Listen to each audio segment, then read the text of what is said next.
I try not to be hyperbolic about these things, but I do actually think the technology is at a point now where a significant portion of traditional content marketing can just be automated. And it's been very easy to automate content creation for a long time, but actually getting stuff that was good and unique and interesting and well researched off the back of it was a lot harder. I kind of think maybe we're at the cusp of this being something that AI can handle very, very well.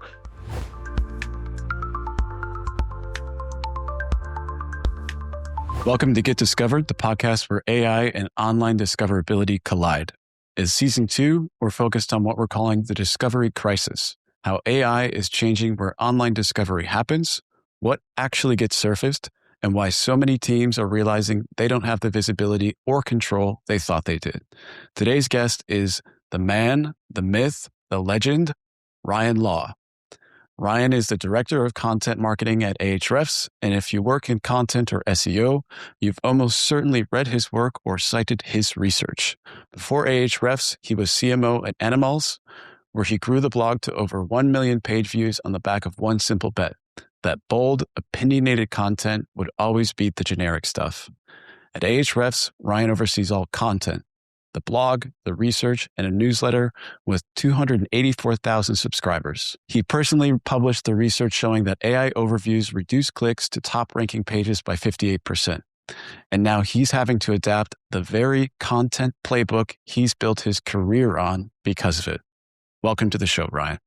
Pleasure to be here, and you've got me all amped up. You've reminded me just how chaotic and strange everything is at the moment. I mean, that's the name of the game right now. And I think it's concerning from a certain perspective. I think for me, when I go on LinkedIn, for example, I get this tremendous sense of FOMO. It's like, oh my God, all of this technology, all these changes are passing me by. Who do I listen to? What do I pay attention to? How do I separate the signal from the noise? But then I remember that I think we're all kind of figuring this out together in real time. And what you see on LinkedIn, for example, is this very curated perspective of people trying to demonstrate that they know what's going on. And this is the authoritative, response to this or whatever. I think very few people really undergird the things that they share on LinkedIn with research the way that you do, which is why you're one of the most important people in my feed. And I think probably for a lot of other people in the audience. So, starting off, we like to go with the first segment about this week in AI news. So is there anything that caught your eye in the past week that you want to talk about? Yeah, well, I've had a very fun and quite stressful week on the AI front, I think, as a lot of this AI experimentation tends to be. So for the first time, I've been playing properly with Claude Code. I think a lot of the kind of OpenClaw, Claudebot, Maltbot, crazy AI agent discourse has got to me exactly like you said. The FOMO kicked in, so I spent some time actually setting up at least Claude Code and getting started with that. And I try not to be hyperbolic about these things, but I do actually think maybe the technology is at a point now where a significant portion of traditional content marketing can just be automated. And it's been very easy to automate content creation for a long time, but actually getting stuff that was good and unique and interesting and well researched off the back of it was a lot harder. I kind of think maybe we're at the cusp of this being something that AI can handle very, very well. So this whole week I've been setting up Claude Code. I've been building custom skills based on our editorial process. I've been using the Ahrefs MCP to actually pull real data into the process, and just having a very fun and also kind of existentially terrifying week of building processes, automating content, seeing how close we can get. So yeah, that is very much what I've been thinking about this week. Yeah, that's funny you mention it because it's been 2 weeks for me now. I went into the Claude Code rabbit hole, so to speak. And I agree. I think at this point, the technology, not just for content, but for a lot of other work functions, has really snapped to the future. I think it's still important to remember the limitations, because at the end of the day, Claude Code, Claude, whatever large language model you're using, that's just a mathematical prediction algorithm. There's no actual reasoning or quote unquote thinking happening behind the scenes. It's just looking at patterns, predicting what should come next. That pattern recognition and prediction is getting better over time. But it's important for us, I think it's a long-term topic for society in general, to understand our relationship with this technology, because it's all still so new.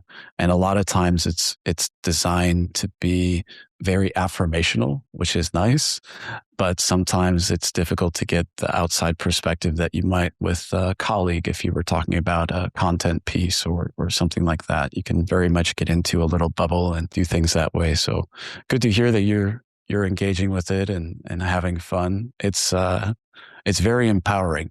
I bet you've had some fun moments with it. Yeah, it has been a ton of fun. There's a lot of drudgery we still do in our day to day as like content marketers and SEOs. And especially as we're seeing a ton of diminishing traffic from organic search, something that I don't anticipate stopping, my brain immediately goes to, well, maybe we should reduce the cost that's going into actually creating this content, because then you have a diminishing of the benefit and a diminishing of the cost. It still maintains that kind of equilibrium of being a useful strategy. But then obviously you have this kind of bigger question, which is if everyone can do this using AI so easily, then everyone will, and it becomes this kind of foundational baseline. It stops being effective, and then you have to go look at completely different, novel and interesting marketing strategies. So yeah, there's a lot of thinking and trying to work out what is the future of marketing at this point. But it is pretty magical just seeing an AI write something that is a very good approximation of what I could have done myself, but in a fraction of the time. Yeah. And it doesn't need to sleep or eat or anything like that, right? You can just keep it running all night. Yeah. Yeah. Literally, I go about my day at the moment. I have Claude Code running in the background. It would just chime in occasionally, and I'll set it off on some other project. And it's probably not good for my mental health, I think, this kind of constant task switching, but it is magical. Yeah. I've got that going right now on my desktop too. But I swear I'm paying attention to our discussion. It's probably more interesting. Yeah, I'd probably talk to Claude. No, of course, it's more interesting to talk to you. So, so I want to segue a little bit. So you spent your career arguing that the best content is opinionated, bold, and perspective driven, like not optimized to death. You literally wrote the course on thought leadership content, and now you're publishing research showing that AI is intercepting the clicks that content used to earn. So what does that feel like from the inside? Awful, frankly. I've been doing content marketing for about 14 years, and the entire reason I was able to build a career on this was because of SEO, basically. Like, if you published a good, well-optimized piece of content, you could basically guarantee month over month you would get more people finding it. And if you were able to write about things that were in some way relevant to your product, some fairly predictable percentage of those people would probably buy something. And it was a very clear USP for companies. I think that's the reason SEO became a fairly universal marketing tactic, was because there are not many predictable marketing tactics, and it was one of them. And I don't think that is the case anymore. I think, certainly looking at my own Google Search console every month, which we do at Ahrefs, ours is was one of the biggest blogs in the industry, and we've just been hammered by this loss of clicks. There's a definite change of identity I'm having to go through at the moment. What is my value to the company? Where should I be focusing? I am grateful that we do other types of content that do seem to be growing in efficacy at the moment. Like you've talked about thought leadership content, original research, all these kinds of things. But very much the primary justification for content marketing, search content, just doesn't work the way it used to, I think. Yeah. Tell me a little bit more about the conversations that you have with other content leaders, either internal at Ahrefs or external. Is there something that everyone is kind of privately worried about, but not saying publicly? Yeah, I genuinely think that a lot of people view this as an existential risk to content marketing. I think, for reasons we can talk about, SEO is, if anything, it's even more crucial than it once was, because it provides a lot of the infrastructure that goes into making AI search work. Like the necessity of that has not gone away. But the kind of old-fashioned playbook of doing all these tons of content pages, targeting top-of-funnel traffic, all these kinds of things, that does not work in the same way. And I think companies need to be a lot quicker to acknowledge that and move on from it in some capacity, I think. So a lot of people are worried that, it's hard for them to justify their worth, the types of content they're creating. They're going to have to learn new skills that they're not familiar with, new distribution channels for their content.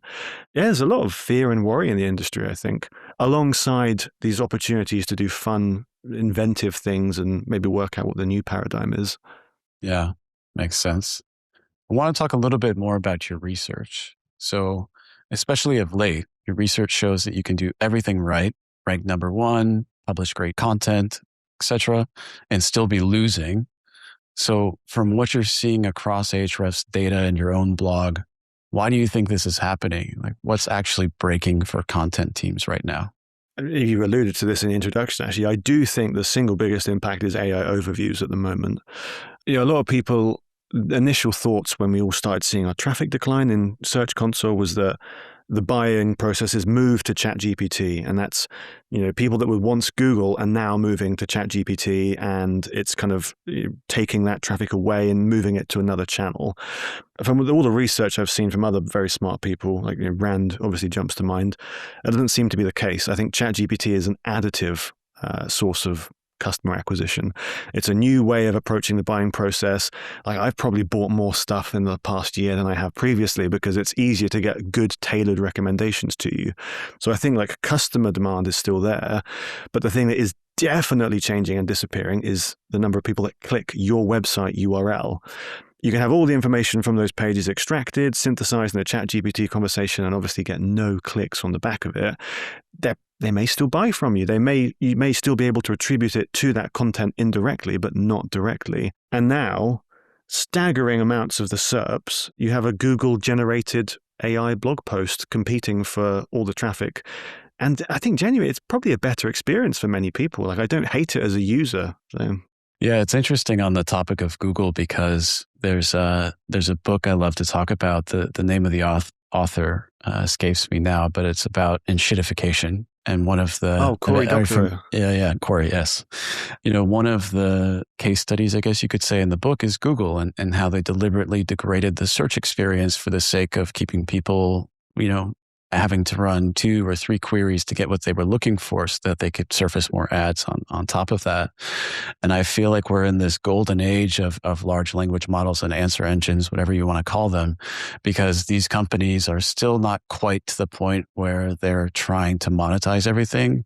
Google never has to worry about it because they have this tremendous, ad monopoly and they can continue to experiment with this and they don't really much care if people click on links, whether they're advertising or not. But with respect to the others, we have this really great, clean user experience. We can put all of this data there. It keeps a memory of us in a way that's much deeper than just collecting cookies across different sites and whatnot. Actually, it really feels like it knows you. And there are no ads. Everything's straightforward. You know that these things can hallucinate, but for the most part, it's relatively trustworthy if you give it very specific instructions.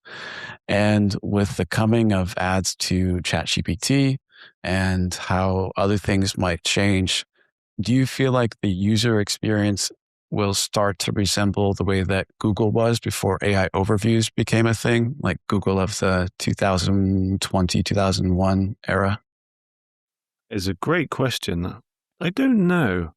I definitely see a convergence happening between traditional search and AI search. I think, when a lot of companies started asking, like, what do we do about this AI search? They were viewing it very much as a separate channel, something that they would need to go away and optimize for, completely different user experience. But I think as AI search has depended more on traditional search indices, and traditional search indices have had to build out AI features to compete, there is this kind of gradual convergence on this same search experience. And I think there's a reason 10 blue links was such a successful model for a very long time, is because it was useful, right? Having some process for vetting and evaluating all the content that was out there, ordering it in a coherent way. That's something that AI search benefits from greatly. So yeah, maybe you're right. Maybe that we will get closer to that kind of classic utopian search experience for a little while before the enshittification kicks in and they have to deliver shareholder value and all these ad features get added in. Yeah, we'll see how that goes. I mean, the scale of the infrastructure investments being made by these companies right now is staggering to me, right? I think OpenAI has 1.4 trillion in committed infrastructure spend. It's just Believable. Yeah. Where will you get that from? Where is that coming from? It makes me wonder what the future is for them and these other companies. And I think it's going to really impact the user experience of answer engines as they start to turn toward monetization. But, we'll see where that goes. I want to tie things back a little bit here. So we talk about the drop in organic traffic And I think traffic was one of these marketing metrics that was very easy to quantify, very easy to talk about, and to a certain extent, easy to link to business outcomes. So it was, it made its way all the way up the chain at the company. But, for your own research and just general experience, we know that's changed significantly. And I think a lot of marketers are struggling to explain that change to leadership. So based on what you see in the data, what would you recommend to help them frame that conversation? I think about my own experience trying to explain this to Tim, my boss, the CMO at Ahrefs, because he takes a great deal of pride and puts a lot of intense focus into our blog, and it's something he's cared about greatly over the years. And I've had to go to him every single month and say, it's not looking good. The clicks are down again, despite all the tons of effort and the skilled people we have on our team. I think one of the best things to do is just to find precedent with other companies, just to prove that, it's not something that is unique to whatever strategy you have created for yourself. It is something that's happening fairly universally. And certainly what I've seen, companies that are hardest hit are those who have historically had a ton of search traffic from very informational, top-of-funnel queries. So in many ways, Ahrefs, our blog, is almost the archetype of the type of company that is going to suffer the most from AI overviews, because we've built, I think I just did a screaming frog crawl and we had basically 1,000 pages on the blog, and that is all search-optimized, educational, informational content. Or like a huge percentage of that has an AI overview now. So if you can find other companies in very similar situations and talk to them, see what they're willing to share. People on our team like Glenn and Patrick, they love reading public company filings to see how they're thinking about all this kind of diminishing of traffic and that kind of thing. Yeah, just taking some precedent to your boss is always a good thing, I think. Yeah, that makes sense. So you touched on this with your own blog. So you guys are prolific, right? Not just your blog, but Ahrefs. So clearly at some point, volume was always part of the strategy. Is that still true? Or is this, is it changing a little bit, like maybe publish less, be cited more? And is that a real internal conversation that you're having? Yeah, absolutely. We are kind of constantly reshifting and reallocating where we put our effort, almost on like a week by week basis. We definitely don't do like quarterly planning and have like strategy meetings and stuff like that. I think we're the kind of company that we continually reevaluate what's working, and we just gradually nudge our resources towards the stuff that is working, like where the tailwinds are, and shift things away from where the headwinds are. And, a very good indicator that this stuff isn't working so well is I don't enjoy writing SEO content anymore, because I feel like I could get better results putting that into some other resource. So yeah, part of it, we're trying to reduce the marginal cost of SEO content. Can we find a way to be more efficient with it? We still want that topic coverage. If it's useful, if it's relevant to customers, if it's going to help them get value out of the product, we still want to do that, but we can't justify it through the same lens anymore. We're not going to get that same traffic, that same return from it. And at the same time, we're doing loads of other stuff. We're doing way more research. We've invested much more heavily into research. We have like a full-time data scientist working for the marketing team now, which has been the best thing we've ever done for all of our research. We're doing loads of different distribution strategies. Like our team is really active on LinkedIn at the moment as well, and we're getting surprisingly good results from that. And more third-party content as well, partnerships, sponsorships, working with creators, contributing guest posts, even some of these old-fashioned things that used to be important, but I think are even more important now. We're in this kind of era of off-site SEO, thanks to AI search. Yeah, we actually had a guest on the podcast before you this season named Noah Greenberg, and he's CEO of Stacker. Oh, amazing. Yeah. And he was talking about the importance of data-driven content and how big of a difference that makes to being cited, because it's not just about having a unique perspective. It's about having the numbers to back that up. And when you think about it, SEO, or just kind of the desire to be found, has actually always been about this, right? It's about having a unique perspective, providing something that's actually valuable to people, and everyone loves data, and using that to ground your hypotheses and conclusions is good content. So it feels like it's just snapping us back to first principles here with SEO. And it's really important to keep that in mind as we go forward. It's changing, but also not. Right? The things that were important before are still important today.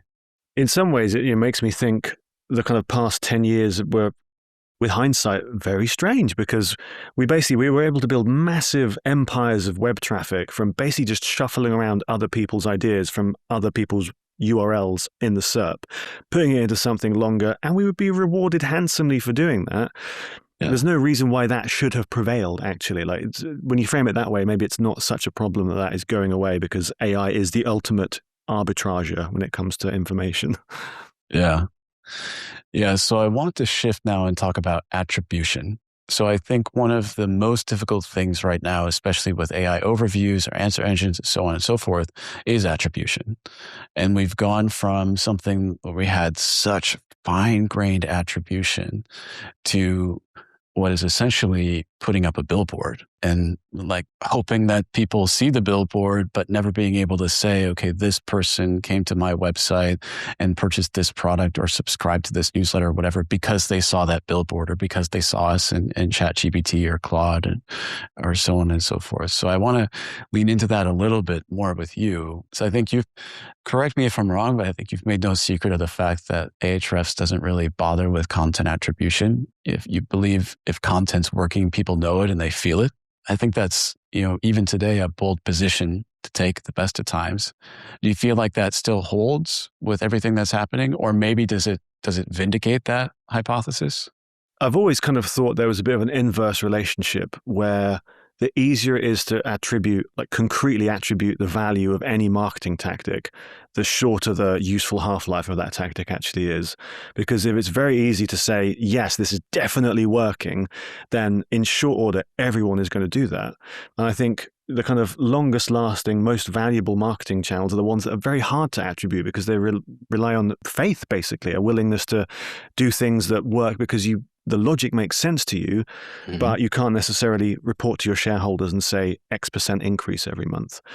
And it's funny seeing the kind of some of the newer marketing channels that are gaining precedent at the moment are things that have been around for hundreds of years in some cases. I see all the companies doing event marketing and in-person stuff and investing heavily into out-of-home advertising and these kinds of things. At Ahrefs, we are very data-driven in some ways, but we have access to all of this data about search, and we do competitor analysis. It's almost like a way of life doing competitor analysis with our data. But I think, we have access to lots of very simple heuristics that allow us to directionally gauge whether something is improving or not. Website traffic, we generally trust that if that is going up month over month, then all the other things that result from that will also go up month over month. I can't ever tell you how many customers we got from a specific blog post because we do not have the infrastructure set up to do that. But I can tell you directionally whether I think our content strategy is working or not. And that's kind of how we view this generally, I think. We do a lot of self-reported attribution. That's probably the most important form of analytics we do, where people who sign up get asked how they found about us, and we tally that up, and we've got some simple automations now to actually count those.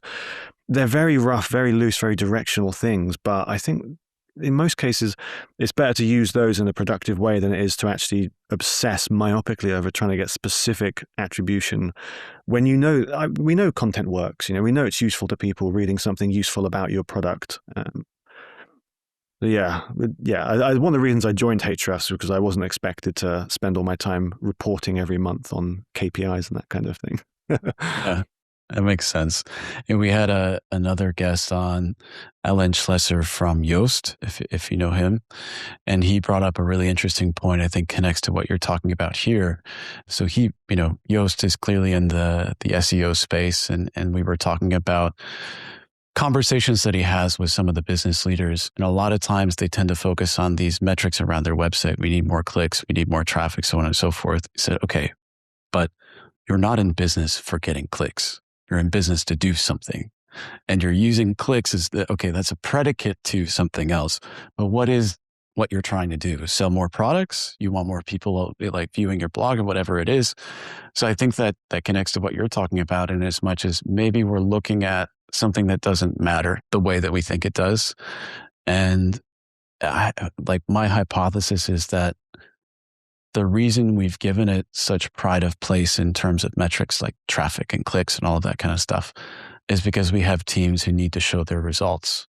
And if you're sitting in a silo, I'm the marketing team, I'm the sales team, I'm customer success, whatever, you look at metrics that make sense for you and your team to show improvement, but they don't necessarily resonate with what the business needs in the end. I think that's the challenge with it. That gives me a good segue into my next question for you. So you've written that the point of content is to help sales, right? So if AI is now intercepting the buyer before they ever reach the content, does that change what helping sales means or not?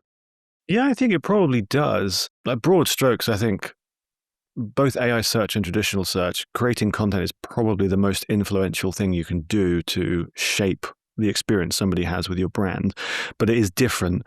Instead of relying on people actually finding you and your content in a space that you control and you own, you are now relying on a kind of intermediary software to find and interpret what you put out into the world and create its own interpretation of that. And that is going to necessitate some different behavior, I think. Something we've seen very clearly so far is that it is not enough to create content on your own website. Like third-party websites, that is the key to good visibility at the moment. If you can take your marketing message and disseminate it to 10 or 100 or 1,000 different websites, that is going to be infinitely more useful than having a blog post on your website. So I think this kind of primacy of owned content is definitely dying as a result of AI. But if somebody wants to know if your brand's trustworthy, what your products are good for, like what the traits of those products are, it's still going to be content on the web that informs that. But yeah, there's this kind of intermediary party intercepting it on your behalf, which is, pretty crazy thing to think about. Yeah, we're talking about it internally as the decision-making layer, right? So to a certain extent, SERPs were part of that decision layer, right? It was curating what was shown to you, but ultimately you decide what to click on, you decide how to draw your own conclusions, how many pages you want to look at, whatever, right? That decision layer has moved up a little bit and still involves search indices because, it's some people don't realize this, but when you do a web search through your Claude conversation, it's not doing its own crawling.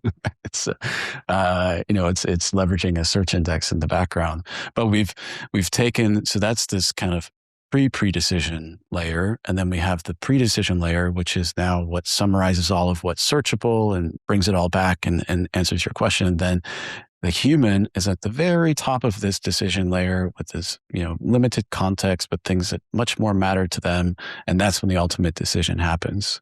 And we need to take that into account, the changing of decision layers and how content relates to that, I guess. Yeah. It's hard, isn't it? I think we probably have to relinquish a bit of control over this process. I suppose before the amount of times I've bought a product just because it was number one in a Wirecutter review, that's a similar kind of outsourcing of decision making to some trusted entity.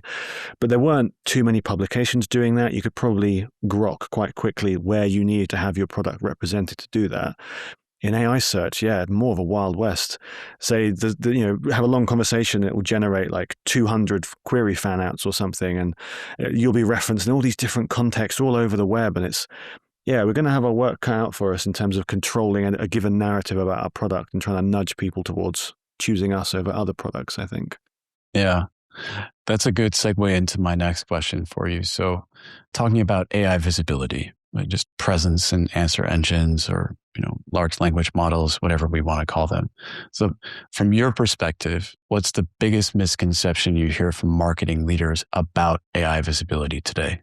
We've probably touched on this a little bit, but just this idea that AI search is this kind of own monolithic channel that is something totally new and alien compared to what we've been doing historically for like online visibility and growth.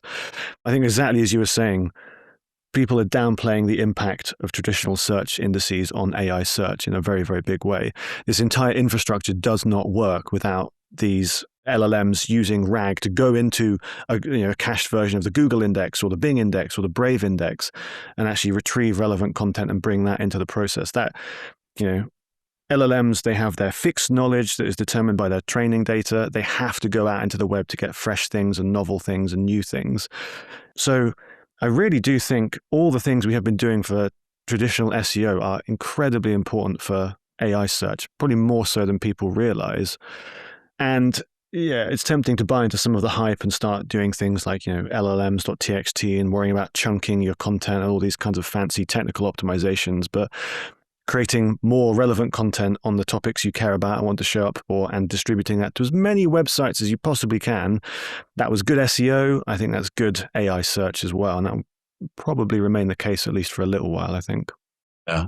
I want to roll back a little bit. You talk about this idea that a lot of leaders are thinking about their AI search strategy as something distinct from SEO and the need to kind of bring those together. Why do you think that is? Why do you think people are considering it as something separate? Is it because it's just new? Is it because it doesn't follow the same rules or format? Maybe this kind of process of converging with traditional search, that has happened later in the kind of hype cycle of LLMs. We were all very interested in how an LLM would recommend you, like ChatGPT, before it was even doing RAG for lots of those queries.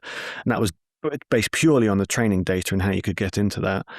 And there's lots of kind of quite alien terminology around it that maybe doesn't sound like the reserve of SEO. But the thing I've certainly realized learning about this is there were tons of SEOs who were way smarter than me that were already thinking about semantic search and all these kind of related concepts and knowledge graphs and RAG and all these things. That has already been a part of traditional SEO, but I think something Mike King says is, SEOs always sell ourselves short. We always downplay our role. We should stand up for ourselves a bit more and talk about ourselves as big growth drivers. Maybe there is some truth to that. We've been too myopically focused on the technical parts of it. Yeah.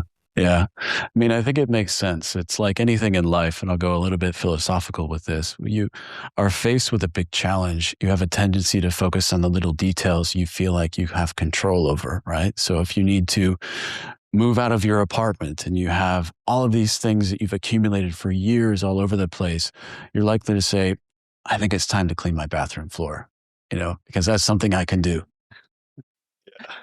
Rather than backing up my bedroom and the kitchen and deciding what I throw out and what I keep and whatever. I think to bring that analogy here, it's easy for us to be distracted by all of these little side quests around, okay, now I need an LLMs.txt on my site, and I need to be thinking about this or that. And we lose sight of the forest for the sake of the trees in a way, and kind of get in those details, because it's overwhelming. I feel it. And I'm sure you do too. And on that note, so looking ahead 12 to 18 months, and I know it's a difficult task to prognosticate in this era because everything is changing so quickly. But if we look ahead, from what you can see right now, what part of this discovery landscape do you think gets significantly worse before it gets better? What I was saying right at the start of the conversation, now I think technology is at a point where you can automate quite good quality content. So I really think, I'm not the smartest person. There are many people who are much smarter than me, and many people will also have already had this realization, will be having this realization now.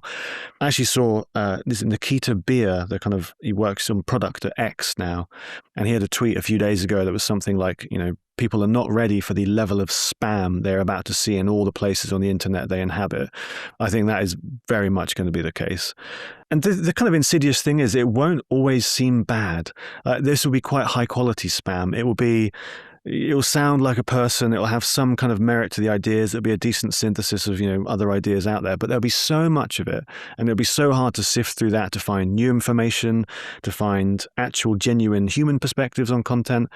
I think we're going to be drowning in content over the next couple of years, like just on a completely unseen scale. Yeah, some ways I'm quite worried and sad about that. The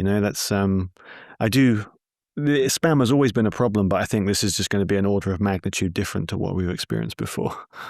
Yeah, I mean, it's spooky. We have climbed out of the uncanny valley at this point, and especially in written form or even speech. Like, I've watched some videos on YouTube where it takes me 10 minutes to realize that this was just, it's generated by AI, it's narrated by AI, it's actually just compelling content. And I feel like guilty for not realizing it before I get to that point. But I think you raise a good point. Have you seen the recent Anthropic ads? There was one that Carly shared with me, our producer Carly shared with me, that was really good. I haven't actually. No, I managed to miss that. Yeah. I'm not sure if this will make it in, but there's a really good one. I think it was for the Super Bowl in the US. So it starts out, there's a guy sitting on the couch and he's saying, yeah, I want to have a better connection with my mother. We've had difficult relationship in the past and so on and so forth. And then there's someone else sitting on the other side. This woman says, well, maybe you should try talking to her like this and bring up the comments like that and so on and so forth. And then it transitions into an ad. So maybe you should talk to her like this. Maybe you should bring up that thing, tell her that you love her. And if you need help finding a right gift for your mom on Valentine's Day, and so it was just this, and the closing is ads are coming to ChatGPT, but not to Claude or something like that. And it was just, the framing of it was fantastic. I'm not even doing it justice, but I think it connects to your point. I mean, we will be, I think we already are, especially on most social media platforms, drowning in spam.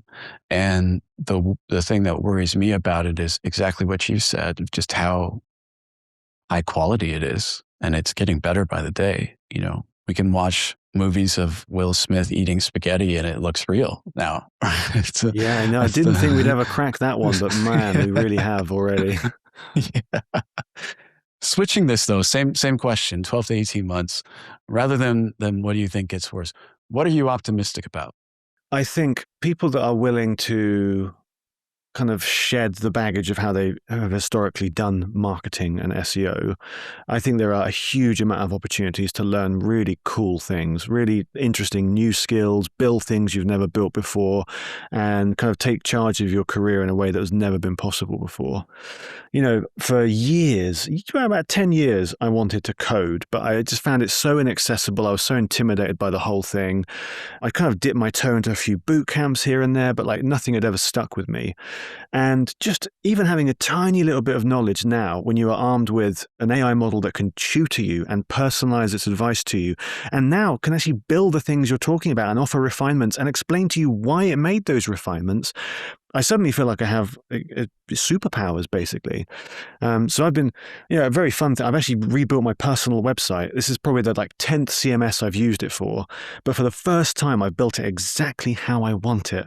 It's not Squarespace, it's not WordPress or Wix or Webflow, and it has all been enabled by AI. So I think there will be some deeply satisfying, fun experiences for people that are willing to embrace the good parts of this alongside the bad. And, our job as marketers, we have to do things that are interesting and novel, and that means abandoning tactics when they stop working. We can't get too wedded to them, as scary as it may be to do that sometimes. Yeah. Yeah, that makes sense. I resonate with that as well. It's an empowering technology if you understand, and you can get beyond that initial fear of using it, embracing it, and you also understand the limitations of it. Right. Yeah. That's another important thing. I think as a society, we're still in a position where we need to figure that out, what our relationship is to this technology, how to use it, how to not, how to deal with all the spam it creates, and so on and so forth. So penultimate question for you. If listeners remember one thing from this conversation 3 months from now, what should it be? I would probably say we need to be happy saying that the current paradigm of content creation, search focused content, it has ended basically. Like the golden era is behind us at this point. And I think the quicker companies can acknowledge that and start experimenting and planting the seeds of other different types of marketing strategies, all the better for them.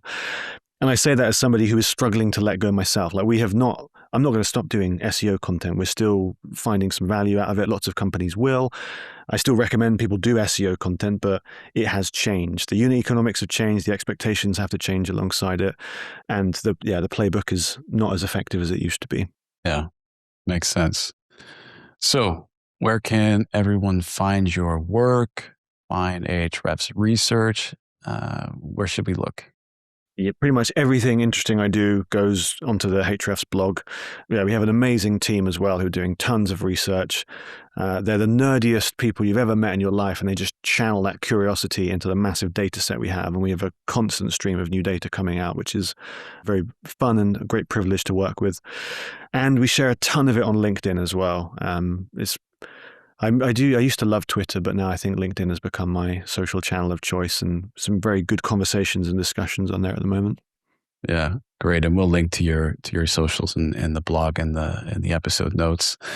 Speaking of research, can you give us any hints of something that's coming out soon that we could watch out for? Was I just looking at? We were looking at query fanouts. So just trying to bring a little bit of visibility into how query fanout varies by models, like how often are they triggered, how many queries, what are the queries constructed like. I think this is one of the frontiers of, traditional SEO keyword optimization. People are very interested to know how they can optimize for the query fanouts that LLMs are generating. So we're trying to understand that a bit better with the data we have access to. Now for that. Well, that's a wrap, Ryan. Thanks for coming to the show. Really great conversation with you. No, pleasure. Thanks for having me. After each episode this season, we're sharing a short prompt to help you explore this changing landscape. We're calling it the Monday Morning Action, but don't worry, you can try it any day of the week. This week's action: try to measure your AI traffic. Step 1, pick your top 3 pages. Step 2, go to GA4 and check your direct traffic trend. If it's growing, AI is likely driving discovery you can't see or measure yet. Why this matters. AI doesn't leave footprints. When someone finds you through ChatGPT or Perplexity, it registers as direct traffic. So if your direct traffic has been climbing and nobody can explain why, that's not a mystery.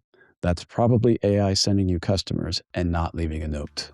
If anything surprises you about these results, we'd love to hear about it.